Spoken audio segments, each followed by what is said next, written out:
Bonjour et bienvenue dans cette vidéo. Aujourd'hui, on va voir ensemble quels sont les objectifs de campagne TikTok Ads. Vous avez envie de lancer votre première publicité sur TikTok, vous ne savez pas du tout quoi faire, quel objectif choisir, pourquoi. Et bien c'est ce qu'on va voir ensemble dans cette vidéo. Sans plus tarder, je vous montre mon écran, c'est parti. On est ici sur un tableau de bord TikTok Ads. Si vous avez créé votre compte, vous devriez voir cette interface. Nous, on va aller au niveau de campagne, tout en haut là. Et on voit déjà qu'il y a trois onglets, l'onglet campagne, l'onglet groupe d'annonces et l'onglet annonces. L'onglet campagne, c'est celui qui va nous intéresser, c'est celui où on va choisir notre objectif de campagne et pour ça il suffit de cliquer sur le gros bouton rouge créer. Une fois qu'on clique sur créer, l'interface va changer un petit peu et va nous afficher ceci. On va avoir trois catégories d'objectifs publicitaires. Le premier objectif, porter, montrer au plus grand nombre votre contenu vidéo. Il n'y a qu'un seul objectif, ça va être vraiment de diffuser son contenu au maximum. Perso, je ne l'utilise pas. Ensuite, il y a la catégorie considération. Dans cette catégorie, on ne va pas simplement vouloir diffuser, on va commencer à vouloir générer de l'interaction sur nos publicités.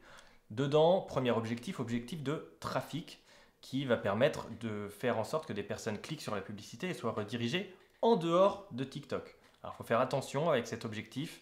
Je l'ai vu plusieurs fois, des gens qui font des campagnes de trafic en espérant derrière générer des ventes, des personnes qui s'inscrivent à une newsletter, ce genre de choses. Un objectif de trafic sert à récolter du trafic, c'est-à-dire des clics, c'est-à-dire des touristes. Ne vous attendez pas à faire ni des ventes ni des prospects avec cet objectif de campagne, donc à ne pas utiliser en gros. Moi en tout cas je ne l'utilise pas trop, je l'aime pas trop. Ensuite on a l'objectif vue de la vidéo. Alors quelle est la différence avec l'objectif porté? Eh bien c'est que on va plus se concentrer sur la consommation de la vidéo, faire en sorte que les personnes regardent un maximum la vidéo, plus de fois par personne et aussi engage avec les vidéos, c'est-à-dire laisse des commentaires, des likes, ce genre de choses. Donc c'est pas juste de la diffusion, c'est aussi de la consommation et de l'interaction comme dans la catégorie considération. Et le dernier objectif, c'est l'objectif interaction avec la communauté. Vous pouvez soit générer des abonnés, soit générer des visites de profil. Générer des abonnés, ça peut être intéressant si vous commencez tout juste sur TikTok, que votre compte n'a pas beaucoup d'abonnés. Vous allez pouvoir le faire grossir avec des vraies personnes qui vont voir vos contenus et choisir de s'abonner. Vous allez peut-être pouvoir atteindre rapidement les 1000 abonnés, avoir un lien cliquable dans la description, avoir accès au live TikTok et puis aussi avoir une page qui existe un petit peu avec une base d'abonnés un peu solide. Les visites de profil, honnêtement, pour avoir testé, je trouve que ça sert un peu à rien. C'est même pas des vues de vidéos, c'est juste des gens qui regardent votre compte TikTok. Et puis voilà, donc vous attendez pas à grand chose avec ça. Mais ces quatre premiers objectifs ne sont pas les plus intéressants. Nous, ceux qui vont nous intéresser le plus, surtout quand on a une optique de retour sur investissement, de vente, de chiffre d'affaires, c'est la catégorie conversion. Et cette catégorie commence par promotion de l'application. Ça s'adresse à vous si vous avez une application mobile et que vous voulez faire en sorte que les gens téléchargent votre appli sur l'App Store ou sur le Google Play Store ou qu'ils réalisent des actions directement dans l'application. Mais moi, les deux campagnes qui vont m'intéresser le plus, c'est la campagne de génération de prospects et de conversion des sites web. Alors la campagne de génération de prospects va vous permettre de générer des prospects. Les prospects, ce sont des personnes qui vont vous laisser leur adresse email et aussi d'autres informations si vous en avez besoin. Ça peut être nom, prénom, numéro de téléphone, leur âge, ce genre de choses.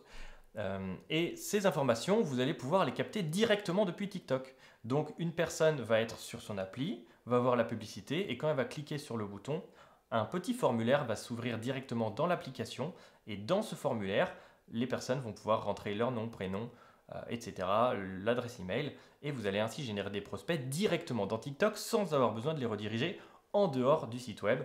Donc pour eux, c'est très facile, c'est très rapide, et ça fait que votre nombre de prospects risque d'augmenter assez fortement. Mais qui dit facilité de remplir ce formulaire, dit aussi que c'est plus facile de trouver des personnes qui ne sont pas qualifiées et donc qui convertissent moins derrière. Vous avez également la possibilité avec cet objectif de rediriger les personnes en dehors de TikTok pour aller vers une landing page sur laquelle ils vont pouvoir s'inscrire et donner les mêmes informations, nom, prénom, email, numéro de téléphone, et vous allez comme ça pouvoir générer des leads peut-être un petit peu plus qualifiés avec le même objectif de campagne. Et enfin, last but not least, le dernier objectif de campagne, celui que je trouve le plus intéressant notamment quand on fait du e-commerce, c'est celui qui permet de faire des ventes, c'est l'objectif conversion sur le site web. Parce que quand on fait une publicité sur TikTok, on va généralement vouloir que la personne, après avoir cliqué sur la publicité, aille sur notre boutique en ligne et clique sur acheter pour faire un achat. On va pouvoir installer sur notre site web, sur notre boutique en ligne, ce qu'on appelle un pixel, et ce pixel va faire le lien entre ce que fait la personne sur un site web et la publicité qu'elle a vue juste avant pour pouvoir nous informer sur combien d'ajouts au panier, combien de ventes ont été réalisées, combien ça nous a coûté de faire les ventes et aussi combien ça nous a rapporté en termes de chiffre d'affaires pour voir si on est rentable. Donc ce fameux pixel très important et très intéressant à utiliser, et je vais vous montrer notamment quand on choisit ce type de campagne de conversion des sites web, où est-ce qu'on choisit d'optimiser pour les fameux achats. Donc là j'ai choisi une campagne de conversion des sites web, je clique sur continuer et j'arrive au niveau du groupe d'annonces et là je vois emplacement d'optimisation site web. On me demande de choisir un pixel. Donc si j'ai un pixel existant, je vais le choisir. Ici, j'ai un pixel qui est installé sur un PrestaShop et j'ai tout un ensemble d'événements d'optimisation et je vais pouvoir choisir par exemple d'optimiser pour les ajouts au panier ou alors pour les finalisations de paiement, c'est-à-dire les achats réalisés. Et en configurant comme ça avec le bon objectif de campagne et le bon objectif d'optimisation de pixels, je vais pouvoir faire une campagne qui va me servir à réaliser des ventes sur une boutique en ligne, PrestaShop, Shopify, un WooCommerce, bref, ce que vous voulez et faire en sorte que vos campagnes soient rentables. Voilà, j'espère que cette vidéo vous aura plu. Ce sera la première d'une longue série sur TikTok Ads pour vous aider à comprendre la publicité sur la plateforme et réussir à y retrouver vos petits, tout simplement. J'espère que ça vous a plu et que les autres vidéos vous plairont. Et pour ne pas les rater, n'oubliez pas de vous abonner à la chaîne. Et si ce contenu vous a plu, laissez un petit like. Moi, je vous dis à la prochaine pour une autre vidéo. Ciao!